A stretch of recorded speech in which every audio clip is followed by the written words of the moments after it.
Prépare-toi à découvrir plusieurs choses que tu ne savais pas sur les vecteurs.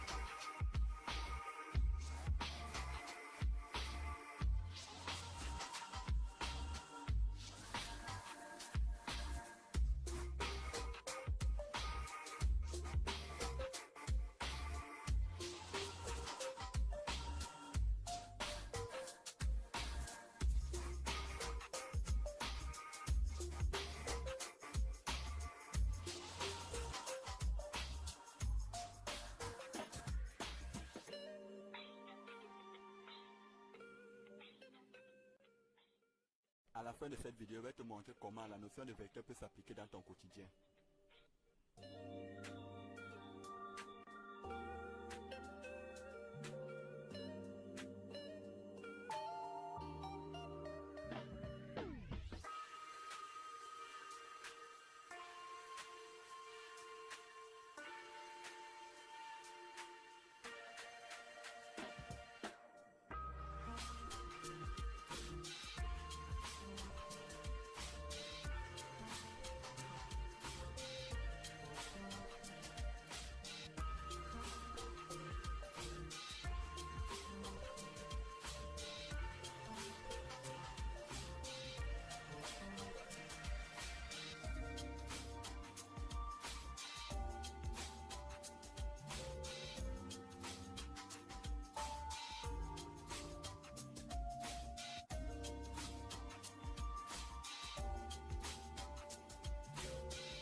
Nous constatons que c'est du lourd.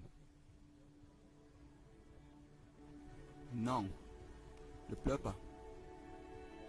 Ne fuis pas. Ne pleure pas. Nous allons développer ton intelligence. Nous te voulons brillant, compétent, capable d'utiliser les maths de façon efficace, de t'ouvrir les opportunités, et d'ouvrir les opportunités aux autres, comme le fait déjà Elon Musk.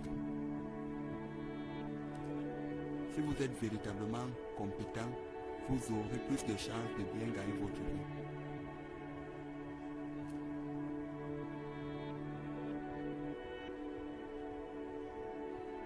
C'est quoi? Je suis Drew. Tu ris de quoi? Je suis sérieux.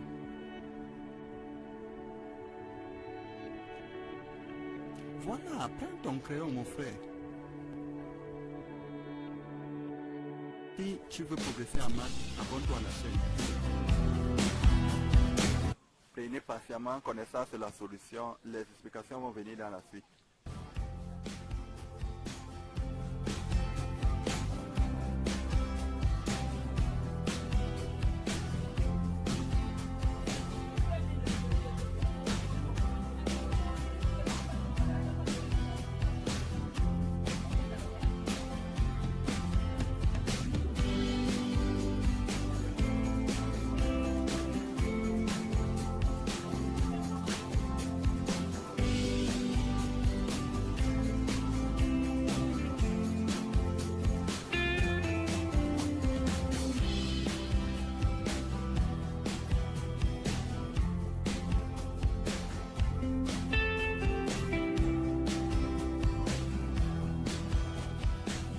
Montrer que B'D, C'A forment un parallélogramme en partant de l'hypothèse suivante, des trois hypothèses suivantes. Il suffit de montrer que le vecteur BD est égal au vecteur AC'. Voilà. Donc ce qui va justifier le calcul qui va donc suivre. Nous avons remplacé le vecteur BAB par le vecteur AB'. Nous avons remplacé le vecteur CAC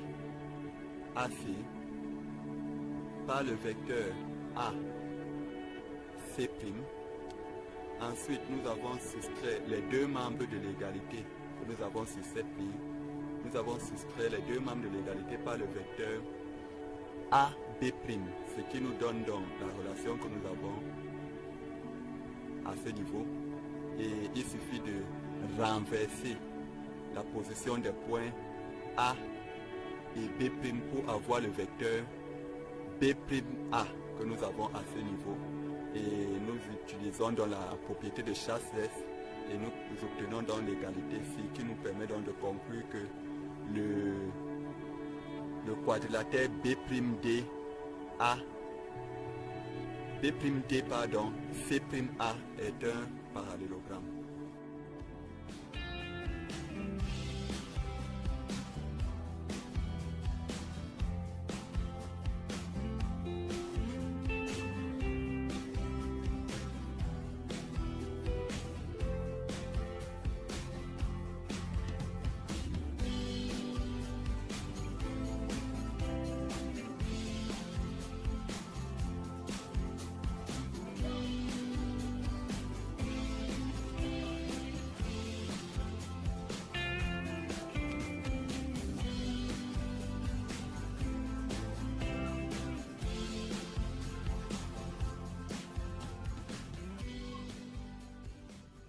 Pour répondre à la question 2b, il est nécessaire de connaître des propriétés sur les normes et de se souvenir que pour montrer qu'un triangle est isocèle, il suffit de montrer qu'il possède deux côtés de même longueur. Rappelons les propriétés importantes sur ce raisonnement. Norme de KU est égale à valeur absolue de K, norme de U. Et lorsque K est positif, valeur absolue de K est égale à K.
Bien, pour montrer qu'il existe un réel alpha tel que alpha moins b moins c facteur de IA plus BIB plus CIC égale vecteur nul, il suffit de chercher un réel alpha vérifiant cette condition.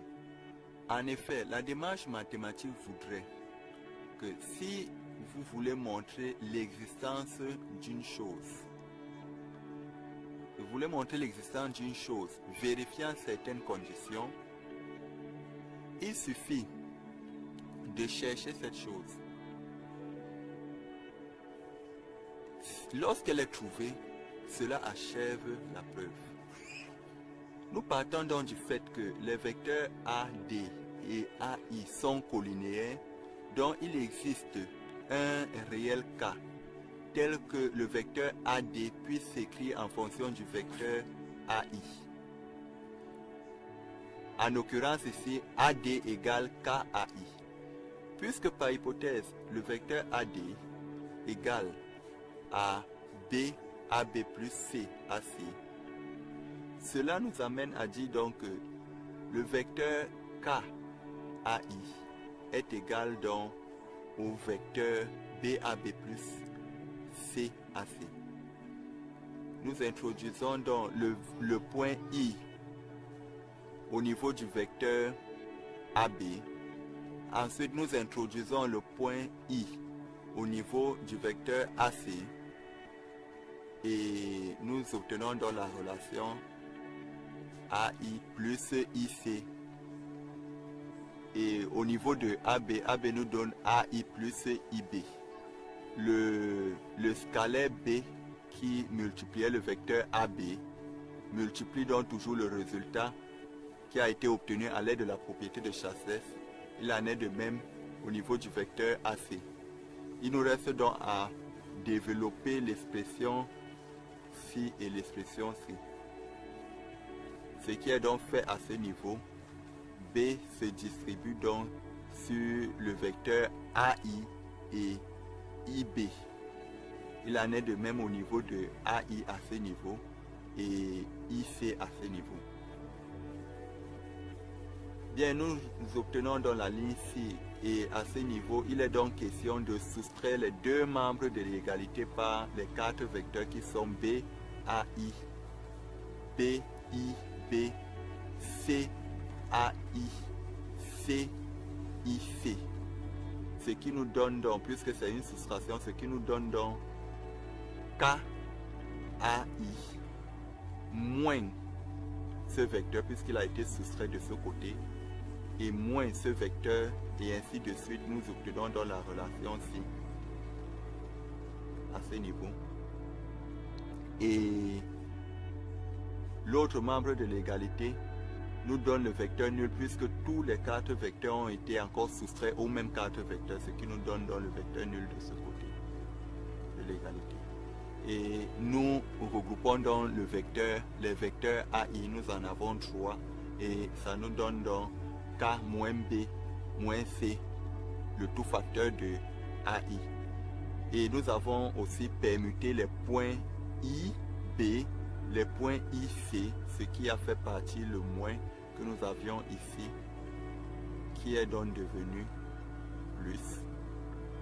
Le moins que nous avions ici est devenu aussi plus bas.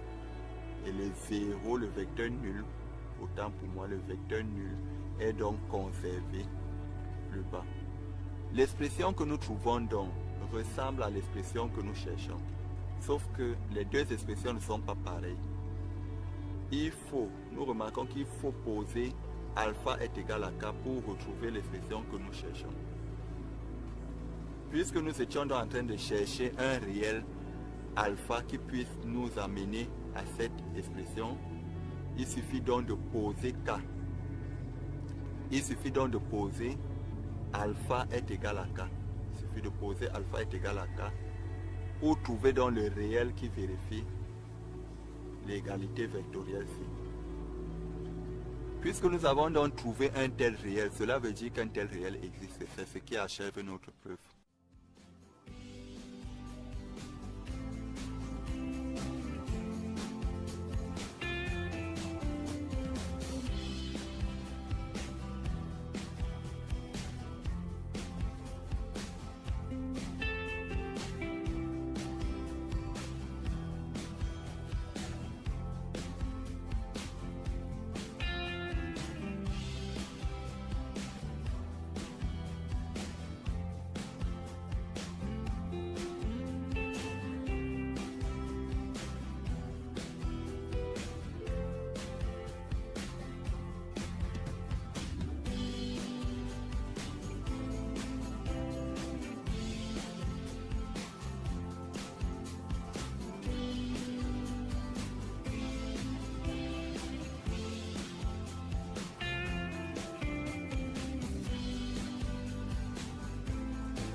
pour répondre à la question 3b, il fallait imaginer un vecteur BD', vérifiant l'égalité BD' égale ABA plus CBC.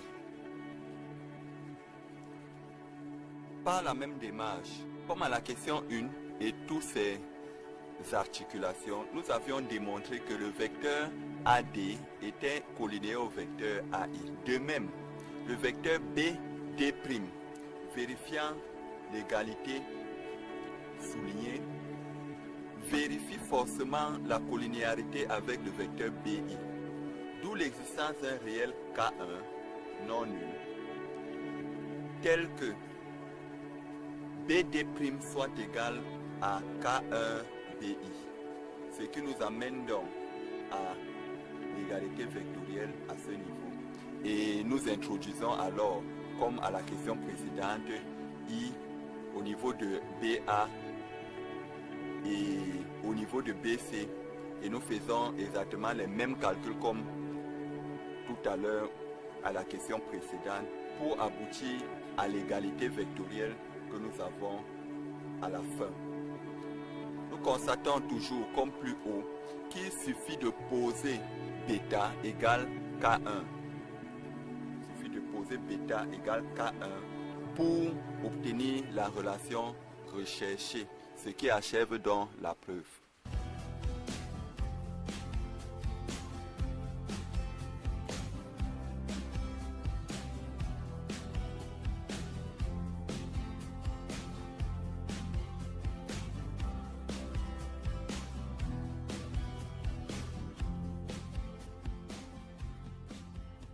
En effet, pour justifier que l'écriture de IC comme combinaison linéaire de IA et IB est unique, il suffit de se souvenir que déjà les vecteurs AI et BI, ou alors plus précisément les vecteurs IA et IB, sont non collinéaires, ce qui entraîne donc qu'ils forment une base.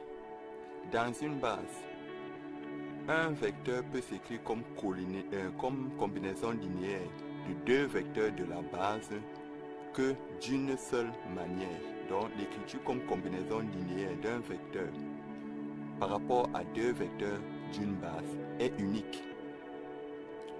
Ok, l'information de 4A va nous servir à montrer que alpha est égal à bêta est égal à P. En effet, nous savons déjà que l'écriture de IA, IB, IC comme combinaison linéaire nulle peut être écrite de la manière que nous soulignons.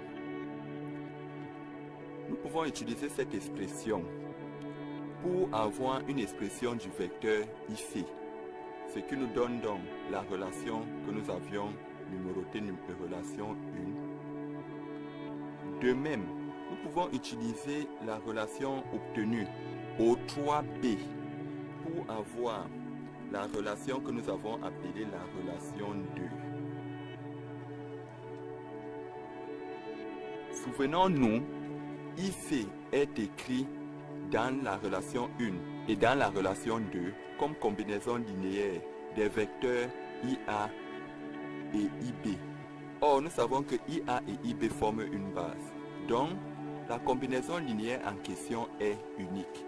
Unique, cela veut dire que les coefficients des différents vecteurs IA et IB sont donc égaux, ce qui nous amène à égaliser les coefficients de IA sur l'égalité 1 et sur l'égalité 2.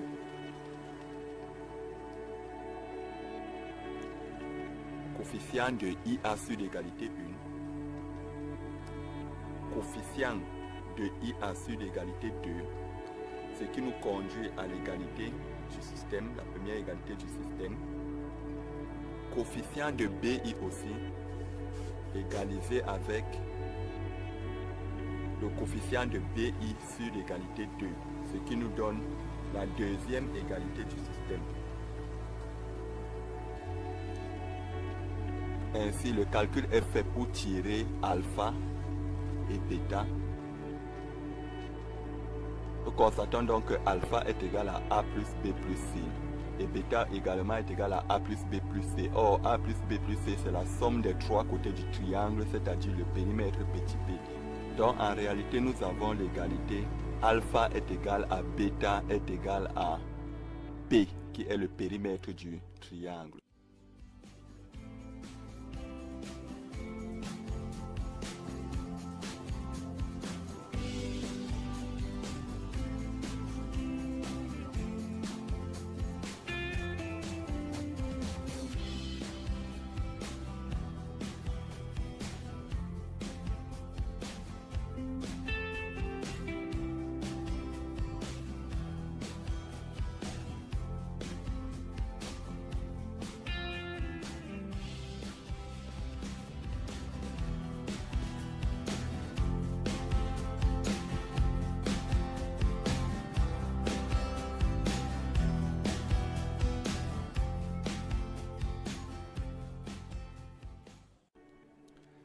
La dernière question,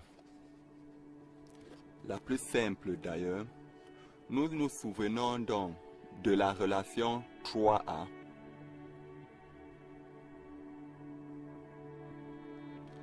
Et nous nous souvenons aussi que alpha est égal à la somme des trois côtés du triangle. Dès que nous remplaçons, l'égalité recherchée ressort automatiquement.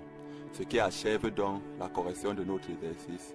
Place donc à la partie utilité de la puissante formule que nous venons de démontrer, car ce que nous venons de démontrer là est une puissante formule comme nous allons le voir dans l'application qui peut être technique dans notre quotidien.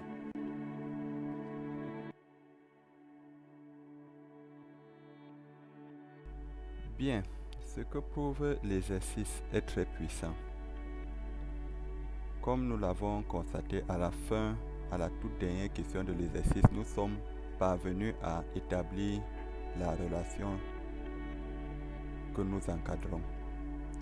Cette relation a pour conséquence que si vous avez les coordonnées des points A, B et C dans un repère orthonormé, alors les coordonnées du centre du cercle inscrit au triangle ABC, dans le cas où ABC forme 3 points non alignés, les coordonnées du centre du cercle inscrit sont données par la formule que nous avions écrite tout en bas en vert, comme je viens d'encadrer, et que je vous recommande d'ailleurs de démontrer. Nous ferons une vidéo dessus. Cette formule nous permet donc, dès que vous avez des distances entre les différents côtés d'un triangle et les coordonnées des sommets du triangle, de connaître avec exactitude la position du centre du cercle inscrit. Cela a des conséquences pratiques très utiles. Si vous disposez d'un terrain en forme de quadrilatère quelconque, par exemple, que vous êtes un planteur, vous avez un terrain en forme de quadrilatère,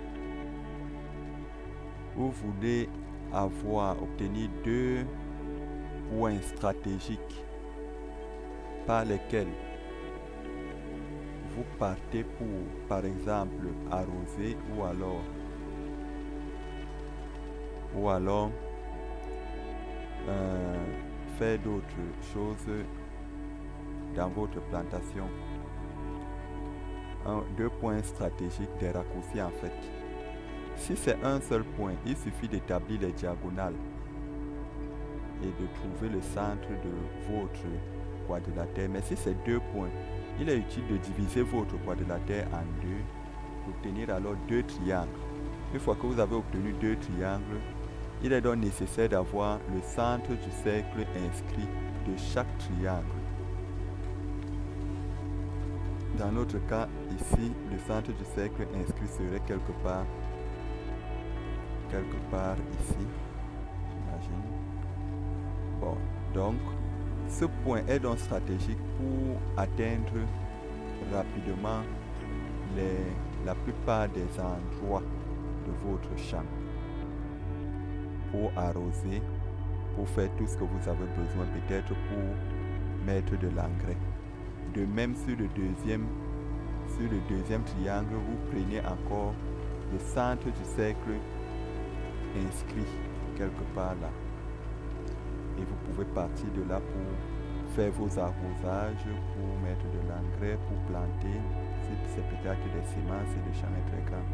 Deux endroits stratégiques, c'est important pour gagner en temps, pour gagner aussi en énergie. Donc voilà comment ça peut vous aider d'avoir la position exacte du centre du cercle circonscrit, du cercle inscrit, je veux dire. Et maintenant, si vous êtes électricien, le même principe peut vous servir. Du moment où le point stratégique de chaque triangle, intérieur à chaque triangle, vous permet d'avoir des lignes qui ne sont pas dépendantes partant de la source pour éclairer des endroits que vous voulez à l'intérieur de chacun de vos triangles. Donc cela peut vous permettre d'économiser en fil plutôt que de placer votre point, votre source n'importe où et de vouloir trouver les différents points à éclairer ou alors à alimenter en électricité dans votre triangle. Voilà comment ces notions peuvent vous aider dans votre quotidien, si vous êtes technicien, si vous êtes planteur et autres. Je ne vais pas citer ce ingénieur. Il y a plusieurs domaines dans lesquels cela peut vous servir. Bien, merci d'avoir suivi notre vidéo. Ciao, bientôt pour les prochaines vidéos.